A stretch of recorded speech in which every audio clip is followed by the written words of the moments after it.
Hi, my dears, and welcome back. This week we're going to be continuing on with George Orwell's 1984. So without further ado, sit back and let's get started. Chapter 4. Winston looked around the shabby little room above Mr. Charrington's shop. Beside the window, the enormous bed was made up with ragged blankets and a coverless bolster. The old-fashioned clock with the 12-hour face was ticking away on the mantelpiece. In the corner, on the gate-leg table, the glass paperweight which he had bought on his last visit gleamed softly out of the half-darkness. In the fender was a battered tin oil stove, a saucepan, and 2 cups, provided by Mr. Charrington. Winston lit the burner and set a pan of water to boil. He had brought an envelope full of Victory coffee and some saccharin tablets. The clock's hands said 7:20. It was 19:20, really. She was coming at 19:30.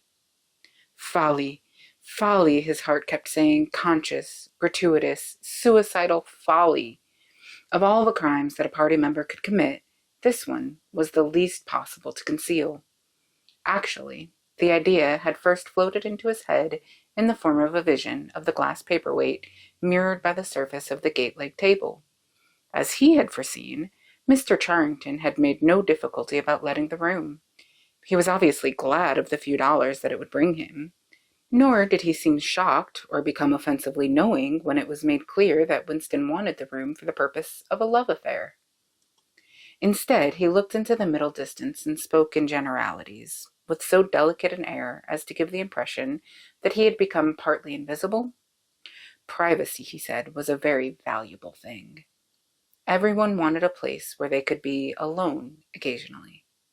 And when they had such a place, it was only common courtesy in anyone else who knew of it to keep his knowledge to himself.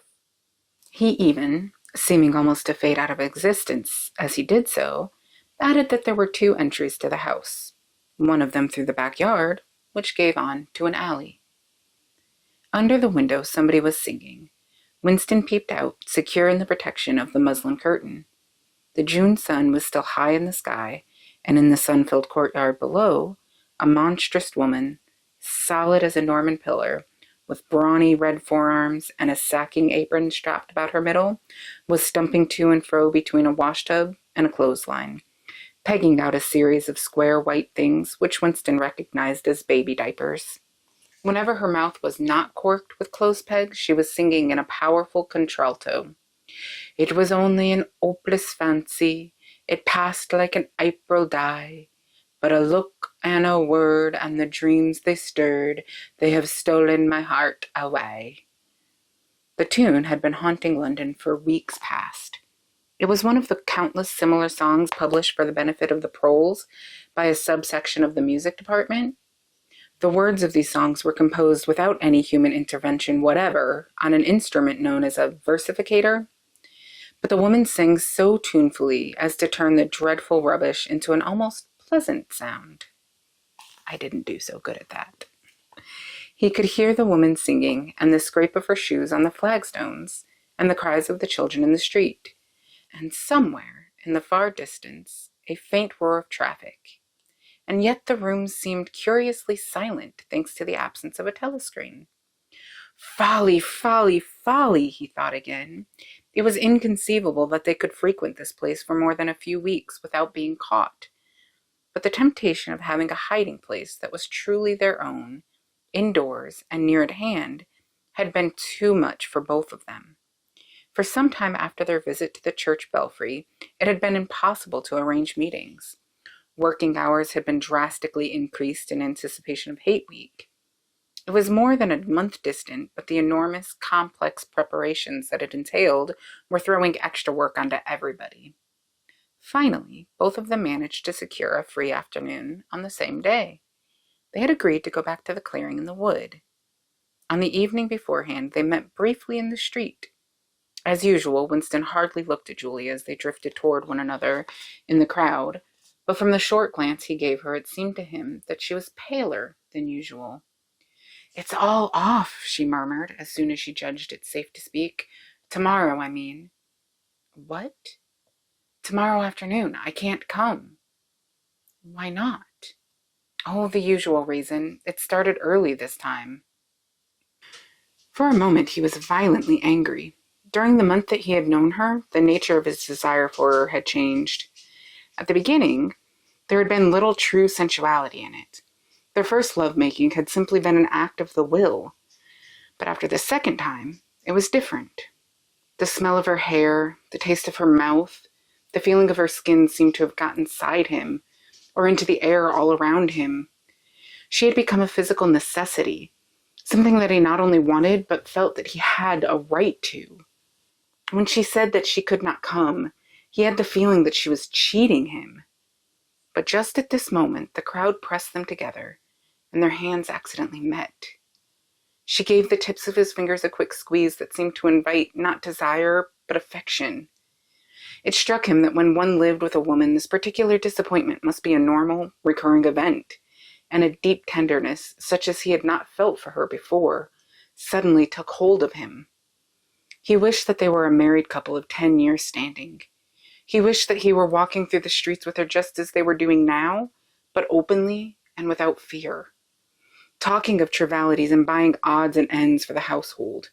He wished above all that they had some place where they could be alone together without feeling the obligation to make love every time they met.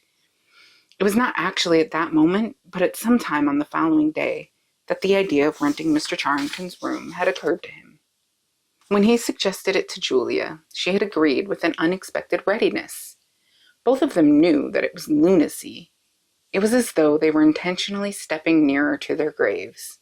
As he sat waiting on the edge of the bed, he thought again of the cellars of the Ministry of Love. It was curious how that predestined horror moved in and out of one's consciousness. There it lay, fixed in future time, preceding death as surely as 99 precedes 100. One could not avoid it, but one could perhaps postpone it. And yet, instead, every now and again, by a conscious, willful act, one chose to shorten the interval before it happened. At this moment, there was a quick step on the stairs. Julia burst into the room. She was carrying a tool bag of coarse brown canvas, such as he had sometimes seen her carrying to and fro at the ministry. He started forward to take her in his arms, but she disengaged herself rather hurriedly, partly because she was still holding the tool bag. "Half a second," she said. "Just let me show you what I've brought. Did you bring some of that filthy victory coffee? I thought you would. You can chuck it away again, because we shan't be needing it. Look here." She fell on her knees, threw open the bag, and tumbled out some spanners and a screwdriver that filled the top part of it. Underneath was a number of neat paper packets. The first packet that she passed to Winston had a strange and yet vaguely familiar feeling. It was filled with some kind of heavy, sand-like stuff which yielded wherever you touched it. "It isn't sugar," he said. "Real sugar, not saccharine sugar. And here's a loaf of bread, proper white bread, not our bloody stuff, and a little pot of jam. And here's a tin of milk, but look, this is the one I'm really proud of. I had to wrap a bit of sacking round it because—" She did not need to tell him why she had wrapped it up. The smell was already filling the room. A rich, hot smell which seemed like an emanation from his early childhood, but which one did occasionally meet with, even now, blowing down a passageway before a door slammed, or diffusing itself mysteriously in a crowded street, sniffed for an instant, and then lost again. "It's coffee," he murmured. "Real coffee." "It's in her party coffee. There's a whole kilo here," she said. "How did you manage to get a hold of all these things?" "It's all in her party stuff. There's nothing those swine don't have, nothing. But of course, waiters and servants and people pinch things. And look, I got a little packet of tea as well." Winston had squatted down beside her. He tore open a corner of the packet. "It's real tea, not blackberry leaves." "There's been a lot of tea about lately. They've captured India, or something," she said vaguely. "But listen, dear, I want you to turn your back on me for 3 minutes. Go and sit on the other side of the bed. Don't go too near the window, and don't turn round till I tell you." Winston gazed abstractedly through the muslin curtain. Down in the yard, the red-armed woman was still marching to and fro between the washtub and the line. She took 2 more pegs out of her mouth and sang with deep feeling. "They say time heals all things. They say you can't always forget. But the smiles and the tears across the years, they twist my heartstrings yet. She knew the whole driveling song by heart, it seemed. Her voice floated upward with the sweet summer air, very tuneful, charged with a sort of happy melancholy. One had the feeling that she would have been perfectly content if the June evening had been endless and the supply of clothes inexhaustible. To remain there for 1,000 years, pegging out diapers and singing rubbish. It struck him as a curious fact that he had never heard a member of the party singing alone and spontaneously. It would even have seemed slightly unorthodox, a dangerous eccentricity, like talking to oneself. Perhaps it was only when people were somewhere near the starvation level that they had anything to sing about. "You can turn round now," said Julia. He turned round and for a second almost failed to recognize her. What he had actually expected was to see her naked. But she was not naked. The transformation that had happened was much more surprising than that.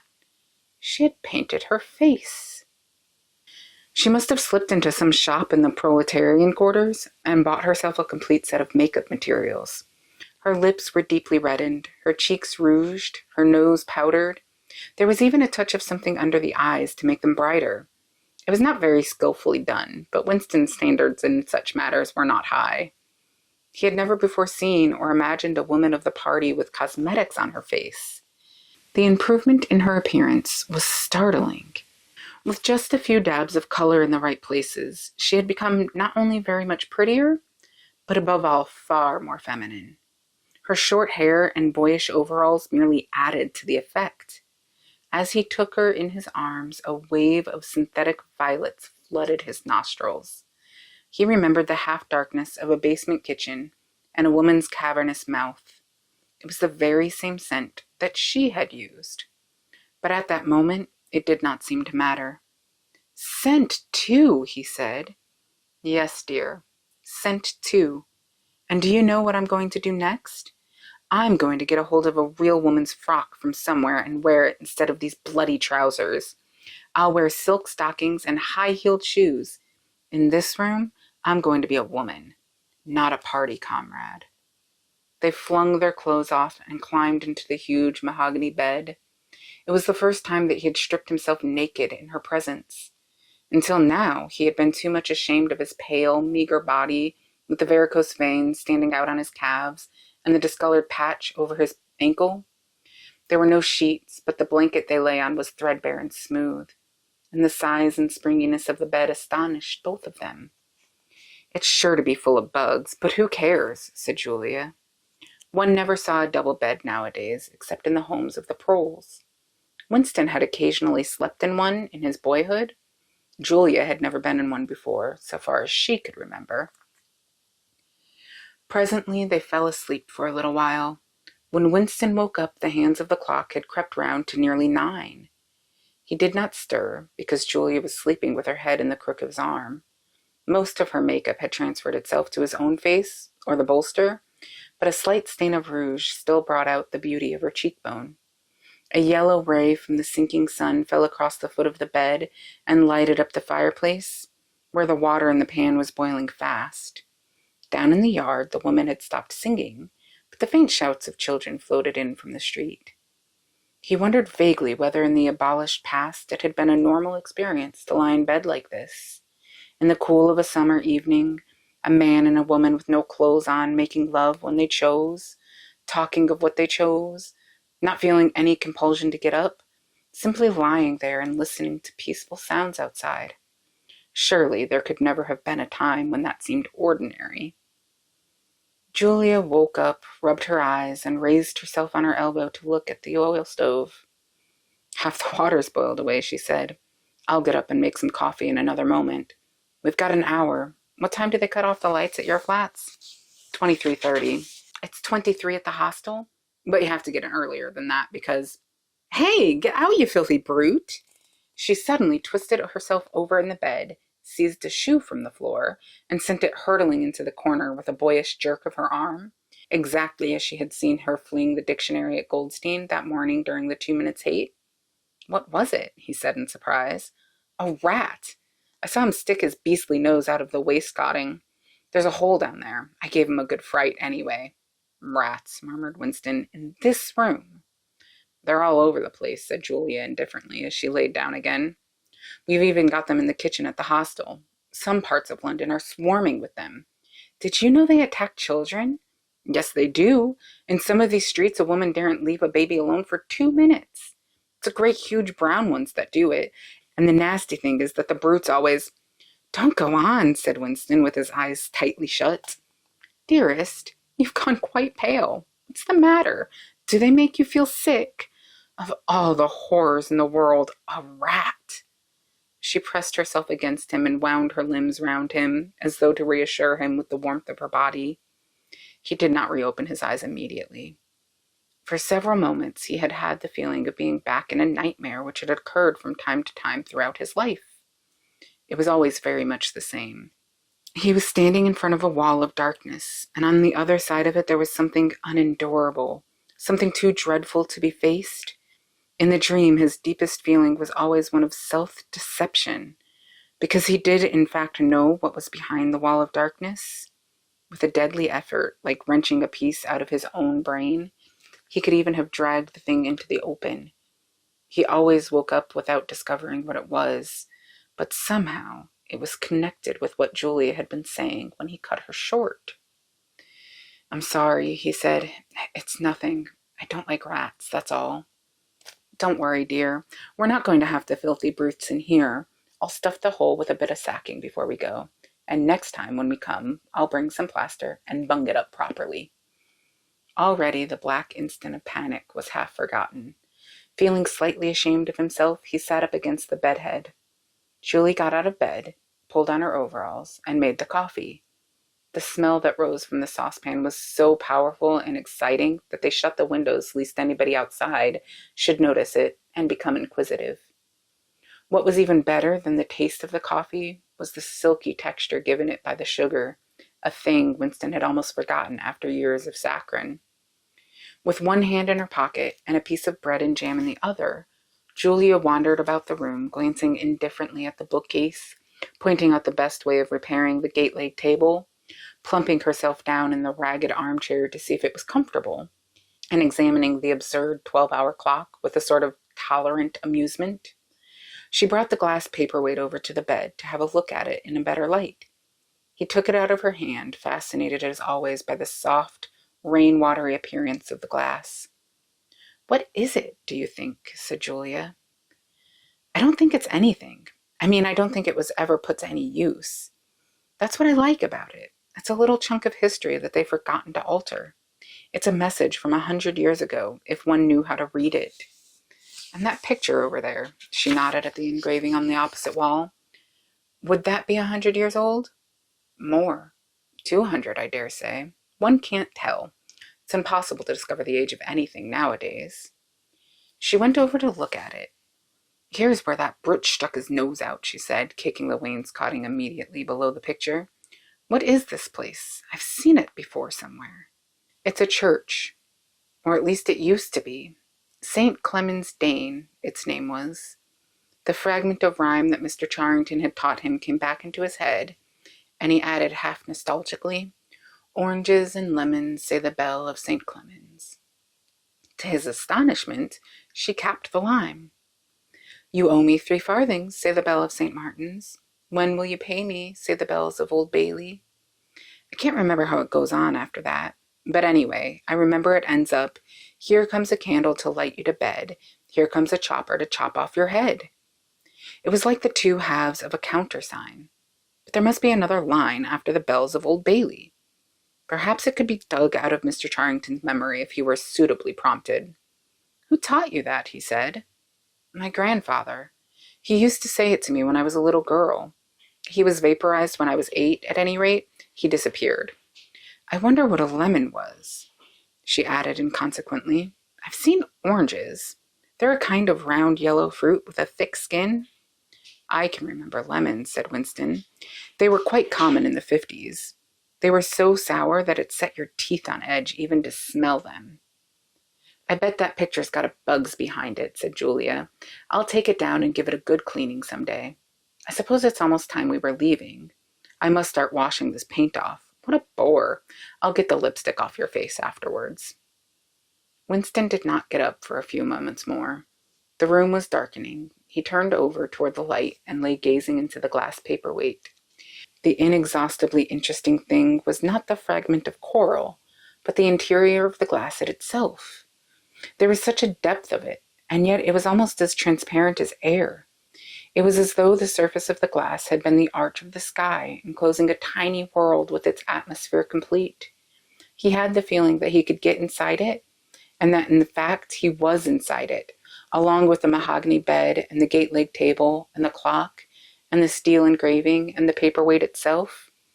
The paperweight was the room he was in, and the coral was Julia's life and his own, fixed in a sort of eternity at the heart of the crystal.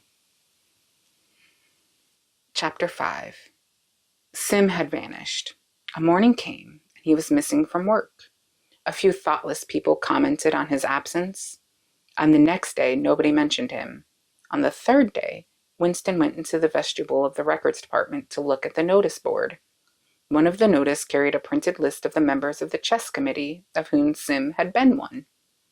It looked almost exactly as it had looked before. Nothing had been crossed out, but it was one name shorter. It was enough. Sim had ceased to exist. He had never existed. The weather was baking hot. In the labyrinthine ministry, the windowless air-conditioned rooms kept their normal temperature, but outside the pavement scorched one's feet, and the stench of the tubes at rush hour was horror. The preparations for Hate Week were in full swing, and the staffs of all the ministries were working overtime. Processions, meetings, military parades, lectures, waxwork displays, film shows, telescreen programs, all had to be organized. Stands had to be erected, effigies built, slogans coined, songs written, rumors circulated, photographs faked. Julia's unit in the fiction department had been taken off of the production of novels and was rushing out a series of atrocity pamphlets. Winston, in addition to his regular work, spent long periods every day in going through back files of the Times and altering and embellishing news items which were to be quoted in speeches. Late at night, when crowds of rowdy proles roamed the streets, the town had a curiously febrile air. The rocket bombs crashed oftener than ever, and sometimes in the far distance there were enormous explosions which no one could explain, and about which there were wild rumors. The new tune, which was to be the theme song of Hate Week, the Hate Song it was called, had already been composed and was being endlessly plugged on the telescreens. It had a savage, barking rhythm which could not exactly be called music, but resembled the beating of a drum. Roared out by hundreds of voices to the tramp of marching feet, it was terrifying. The proles had taken a fancy to it, and in the midnight streets it competed with the still popular "It Was Only a Hopeless Fancy." The parson's children played it at all hours of the night and day, unbearably, on a comb and a piece of toilet paper. Winston's evenings were fuller than ever. Squads of volunteers, organized by parsons, were preparing the street for Hate Week, stitching banners, painting posters, erecting flagstaffs on the roofs, and perilously slinging wires across the street for the reception of streamers. Parsons boasted that Victory Mansions alone would display 400 meters of bunting. He was in his native element, and as happy as a lark. The heat and the manual work had given him a pretext for reverting to shorts and an open shirt in the evenings. He was everywhere at once, pushing, pulling, sawing, hammering, improvising, jollying everyone along with comradely exhortations, and given out from every fold of his body what seemed an inexhaustible supply of acritic-smelling sweat. A new poster had suddenly appeared all over London. It had no caption and represented simply the monstrous figure of a Eurasian soldier, 3 or 4 meters high, striding forward with expressionless Mongolian face and enormous boots, a submachine gun pointed from his hip. From whatever angle you looked at the poster, the muzzle of the gun, magnified by the foreshortening, seemed to be pointed straight at you. The thing had been plastered on every blank space, on every wall, even outnumbering the portraits of Big Brother. The proles, normally apathetic about the war, were being lashed into one of their periodical frenzies of patriotism, as though to harmonize with the general mood. the rocket bombs had been killing larger numbers of people than usual. One fell on a crowded film theater in Stepney, burying several hundred victims among the ruins. The whole population of the neighborhood turned out for a long, trailing funeral, which went on for hours and was in effect an indignation meeting. Another bomb fell on a piece of waste ground which was used as a playground, and several dozen children were blown to pieces. There were further angry demonstrations. Goldstein was burned in effigy. Hundreds of copies of the poster of the Eurasian soldier were torn down and added to the flames, and a number of shops were looted in the turmoil. Then, a rumor flew round that spies were directing the rocket bombs by means of wireless waves, and an old couple who were suspected of being of foreign extraction had their house set on fire and perished of suffocation. In the room over Mr. Charrington's shop, when they could get there, Julia and Winston lay side by side on a striped bed under the open window, naked for the sake of coolness. The rats had never come back, but the bugs had multiplied hideously in the heat. It did not seem to matter, dirty or clean, the room was paradise. As soon as they arrived, they would sprinkle everything with pepper, bought on the black market, tear off their clothes, and make love with sweating bodies, then fall asleep and wake to find that the bugs had rallied and were massing for the counterattack. 4, 5, 6, 7 times they met during the month of June. Winston had dropped his habit of drinking gin at all hours. He seemed to have lost the need for it. He had grown fatter. His varicose ulcer had subsided, leaving only a brown stain on the skin above his ankle.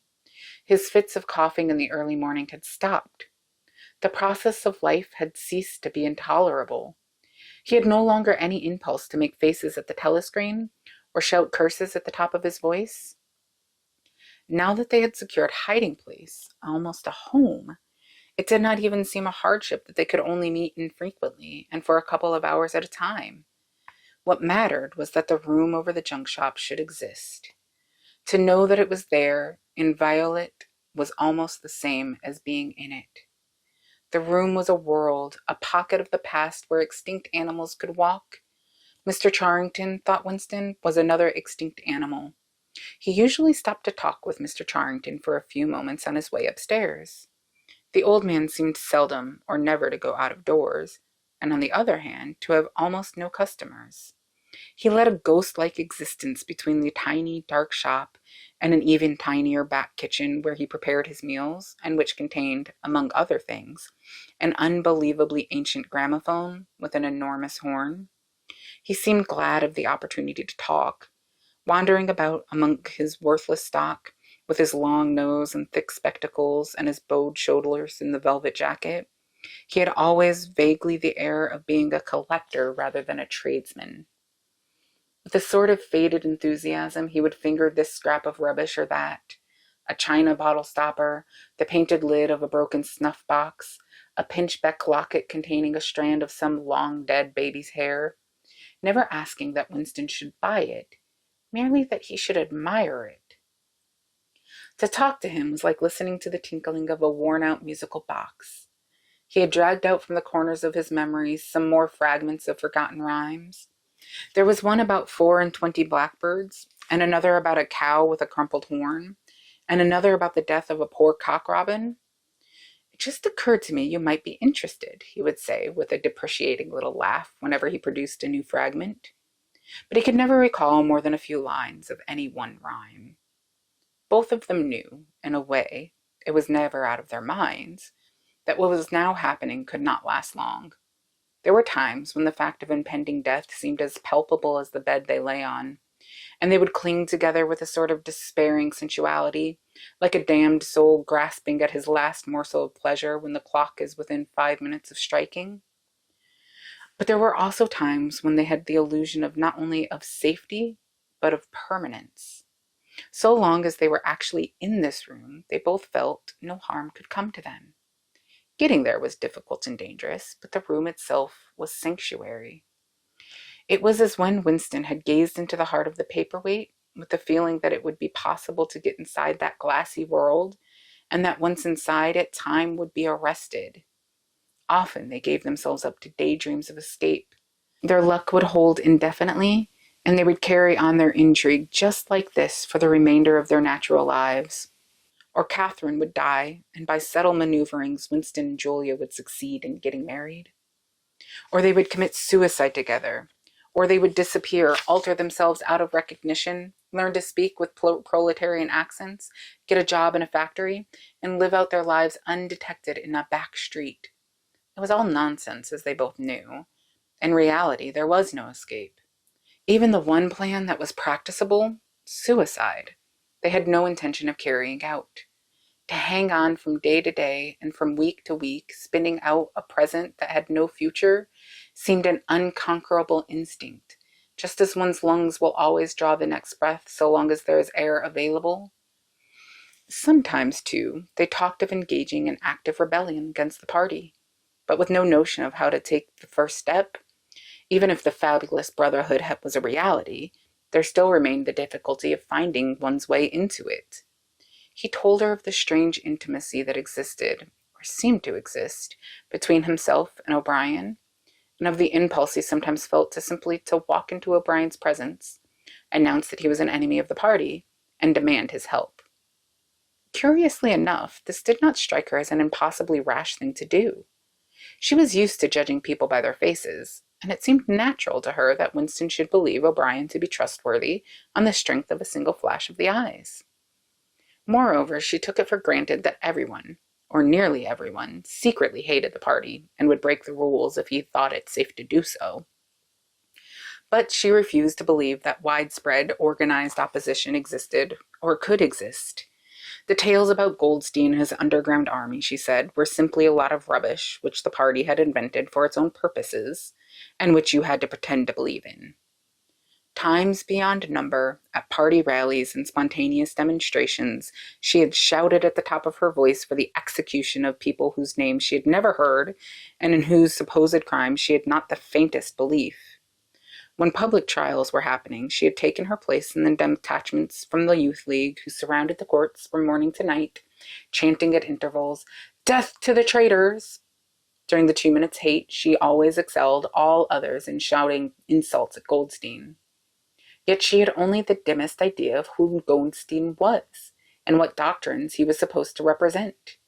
She had grown up since the Revolution, and was too young to remember the ideological battles of the 50s and 60s. Such a thing as an independent political movement was outside her imagination, and in any case, the party was invincible. It would always exist, and it would always be the same.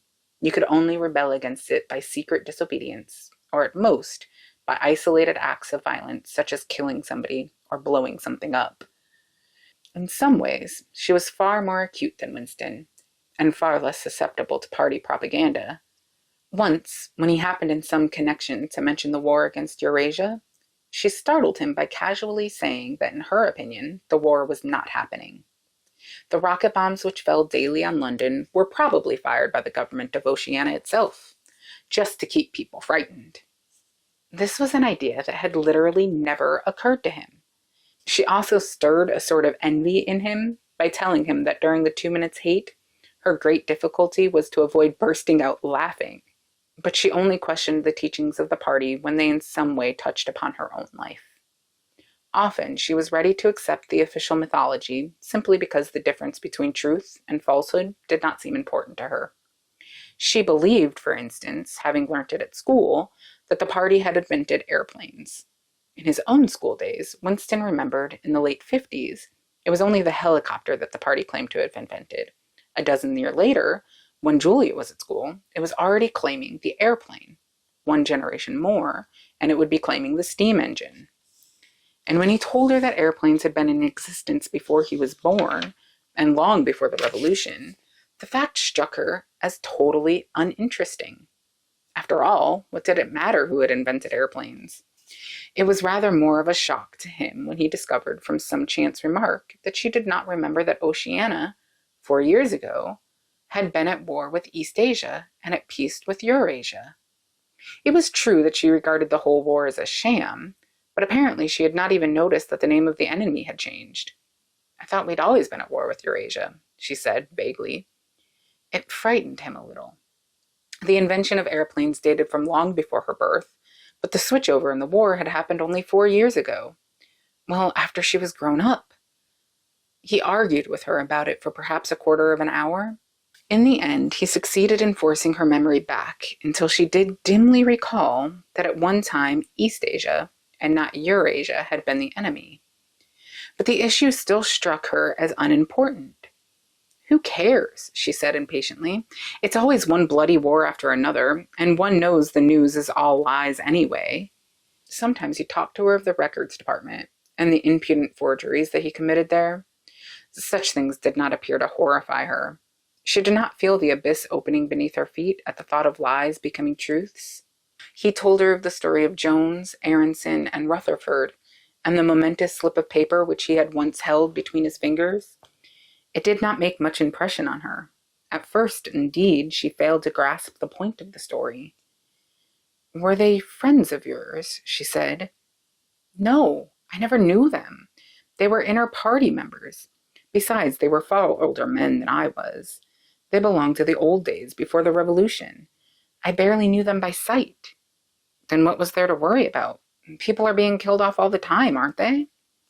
He tried to make her understand. This was an exceptional case. It wasn't just a question of somebody being killed. Do you realize that the past, starting from yesterday, has been actually abolished? If it survives anywhere, it's in a few solid objects with no words attached to them, like that lump of glass there. Already we know almost literally nothing about the Revolution and the years before the Revolution. Every record has been destroyed or falsified. Every book has been rewritten. Every picture has been repainted. Every statue and street and building has been renamed. Every date has been altered. And that process is continuing day by day and minute by minute. History has stopped. Nothing exists except an endless present in which the party is always right. I know, of course, that the past is falsified, but it would never be possible for me to prove it, even when I did the falsification myself. After the thing is done, no evidence ever remains. The only evidence is inside my own head, and I don't know with any certainty that any other human being shares my memories. Just in that one instance, in my whole life, I did possess actual concrete evidence after the event, years after it. And what good was that? It was no good because I threw it away a few minutes later. But if the same thing happened today, I should keep it. "Well, I wouldn't," said Julia. "I'm quite ready to take risks, but only for something worthwhile, not for bits of old newspaper. What could you have done with it even if you had kept it?" "Not much, perhaps, but it was evidence. It might have planted a few doubts here and there, supposing that I'd dare to show it to anybody. I don't imagine that we can alter anything in our own lifetime, but one can imagine little knots of resistance springing up here and there, small groups of people banding themselves together and gradually growing and even leaving a few records behind so that the next generation can carry on where we leave off." "I'm not interested in the next generation, dear. I'm interested in us." "You're only a rebel from the waist downwards," he told her. She thought this brilliantly witty and flung her arms around him in delight.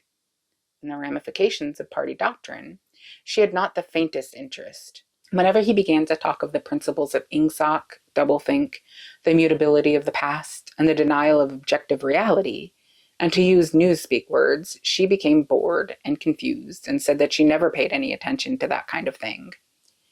One knew it was all rubbish, so why let oneself be worried by it? She knew when to cheer and when to boo, and that was all one needed.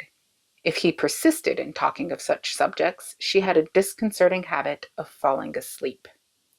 She was one of those people who can go to sleep at any hour and in any position. Talking to her, he realized how easy it was to present an appearance of orthodoxy, while having no grasp whatsoever of what orthodoxy meant. In a way, the worldview of the party imposed itself most successfully on people incapable of understanding it. They could be made to accept the most flagrant violations of reality because they never fully grasped the enormity of what was demanded of them, and were not sufficiently interested in public events to notice what was happening. By lack of understanding, they remained sane. They simply swallowed everything, and what they swallowed did them no harm, because it left no residue behind, just as a grain of corn will pass undigested through the body of a bird. Chapter 6. It had happened at last. The expected message had come. All his life, it seemed to him, he had been waiting for this to happen. He was walking down the long corridor at the ministry, and he was almost at the spot where Julia had slipped the note into his hand, when he became aware that someone larger than himself was walking just behind him. The person, whoever it was, gave a small cough, evidently as a prelude to speaking. Winston stopped abruptly and turned. It was O'Brien. At last they were face to face, and it seemed that his only impulse was to run away. His heart bounded violently. He would have been incapable of speaking. O'Brien, however, had continued forward in the same movement, laying a friendly hand for a moment on Winston's arm, so that the two of them were walking side by side.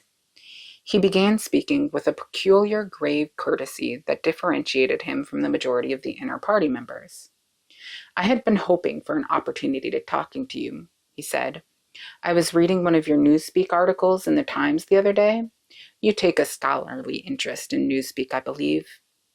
Winston had recovered part of his self-possession. "Hardly scholarly," he said. "I am only an amateur. It's not my subject. I have never had anything to do with the actual construction of the language." "But you write it very elegantly," said O'Brien. "That is not only my opinion.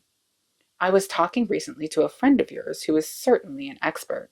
His name has slipped my memory for the moment." Again, Winston's heart stirred painfully. It was inconceivable that this was anything other than a reference to Sim. But Sim was not only dead, he was abolished, an unperson. Any identifiable reference to him would have been mortally dangerous. O'Brien's remark must obviously have been intended as a signal, a code word. By sharing the small act of thought crime, he had turned the two of them into accomplices. They had continued to stroll slowly down the corridor, but now O'Brien halted. With the curious, disarming friendliness that he always managed to put into the gesture, he resettled his spectacles on his nose. Then he went on. "What I had really intended to say was that in your article, I noticed you had used two words which have become obsolete. But they have only become so very recently. Have you seen the 10th edition of the Newspeak Dictionary?" "No," said Winston. "I didn't think it had been issued yet. We are still using the 9th in the records department. The 10th edition is not due to appear for some months, I believe, but a few advance copies have been circulated. I have one myself. It might interest you to look at it, perhaps." "Very much so," said Winston, immediately seeing where this tended. "Some of the new developments are most ingenious. The reduction in the number of verbs, that is the point that will appeal to you, I think. Let me see. Shall I send a messenger to you with the dictionary? But I am afraid I invariably forget anything of that kind. Perhaps you could pick it up at my flat at some time that suited you. Wait, let me give you my address." They were standing in front of a telescreen. Somewhat absent-mindedly, O'Brien felt two of his pockets, and then produced a small, leather-covered notebook and a gold ink pencil. Immediately beneath the telescreen, in such a position that anyone who was watching at the other end of the instrument could read what he was writing, he scribbled an address, tore out the page, and handed it to Winston. "I am usually at home in the evenings," he said. "If not, my servant will give you the dictionary." He was gone, leaving Winston holding at the scrap of paper, which this time there was no need to conceal.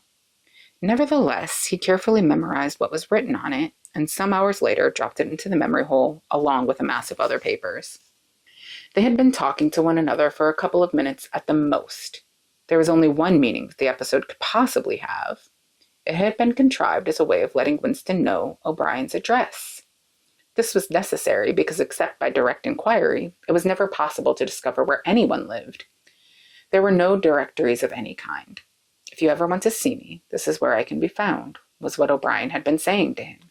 Perhaps there would even be a message concealed somewhere in the dictionary. But at any rate, one thing was certain. The conspiracy that he had dreamed of did exist, and he had reached the outer edges of it. He knew that sooner or later he would obey O'Brien's summons, perhaps tomorrow, perhaps after a long delay. He was not certain. What was happening was only the working out of the process that had started years ago. The first step had been a secret, involuntary thought. The second had been the opening of the diary. He had moved from thoughts to words, and now from words to actions. The last step was something that would happen in the Ministry of Love. He had accepted it. The end was contained in the beginning, but it was frightening. Or more exactly, it was like a foretaste of death, like being a little less alive. Even while he was speaking to O'Brien, when the meaning of the words had sunk in, a chilly, shuddering feeling had taken possession of his body. He had the sensation of stepping into the dampness of a grave, and it was not much better because he had always known that the grave was there and waiting for him. And with that, my dears, we'll leave it off for this week and continue up next week. Have a good evening.